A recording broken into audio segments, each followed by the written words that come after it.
Number 10 is Tesla Motors. Shares of the electronic automaker, they're down 2% today. The company's general manager in China has resigned unexpectedly for, quote, personal reasons. This as CEO Elon Musk prepares for deliveries of the Model S and further expansion into China. We'll have more of that in the roundup. All right, number 9, Trish's favorite here, Lululemon shares up slightly today. The yoga apparel maker that faced trouble with its, sheer pants last year was raised to an outperform rating from neutral. That's by an analyst over at Wedbush. And number 8 is Fedex. It's up just about 0.5%. New York State has joined a lawsuit filed by New York City against the company, stating that it wrongfully delivered 140 tons of untaxed cigarettes ordered through the internet or by mail. Those deliveries were made despite an agreement in 2006 in which FedEx said it would cease those shipments. Wow. All right, number 7 is Johnson & Johnson, up nearly 1%. The healthcare product company has accepted the $4 billion offer from Carlyle to acquire its diagnostics division. The unit had been available for sale since November and had nearly $1.9 billion in sales last year. Number 6, we're looking at Microsoft, up 2%. New CEO Satya Nadella announcing new leadership roles for Scott Guthrie and Phil Spencer. So Guthrie is going to lead the company's cloud and enterprise divisions as executive vice president. On the other hand, Spencer will now head the Xbox business along with former Nokia CEO Stephen Elon.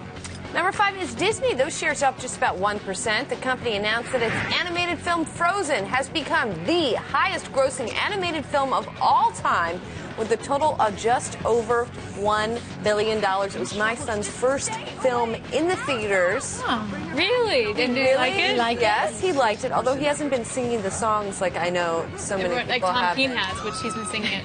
This does not surprise me at all. This is my daughter's favorite movie. I think I told you we all had to wear pigtails after they saw it. Well, part of it has to do with the fact that tickets are higher now than they were. True, good point. So you're gonna make more even if you don't necessarily sell plane tickets. They need to create a Disney ride out of this.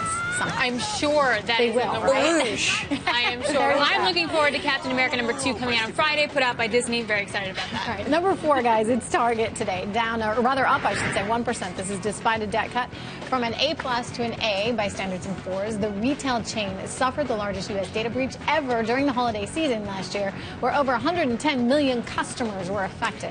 And number 3, GM. Have to look at this stock. Shares are down slightly today. Now, according to documents obtained by U.S. congressional investigators, the automaker canceled a proposed fix in 2005 for its ignition switch failures in the Chevrolet Cobalt. Now, a congressional hearing is set for tomorrow and Wednesday to address the ignition fault, prompting GM's recall of over 2.6 million small cars. Number 2, Fannie Mae and Freddie Mac. Both of them are up. Pershing Square Capital's Bill Ackman increased his stake in both of the stocks, and he's now the top holder in both of the government-backed finance firms. Just to be clear here, remember, some hedge fund managers have gotten into the preferred stock. Ackman is in the common. All right, let's get to our number 1 stock of the day. It's AT&T, up slightly. The biggest phone operator in the U.S. has approved the buyback of 300 million shares to shareholder returns. Since 2012, the company has acquired over 775 million shares.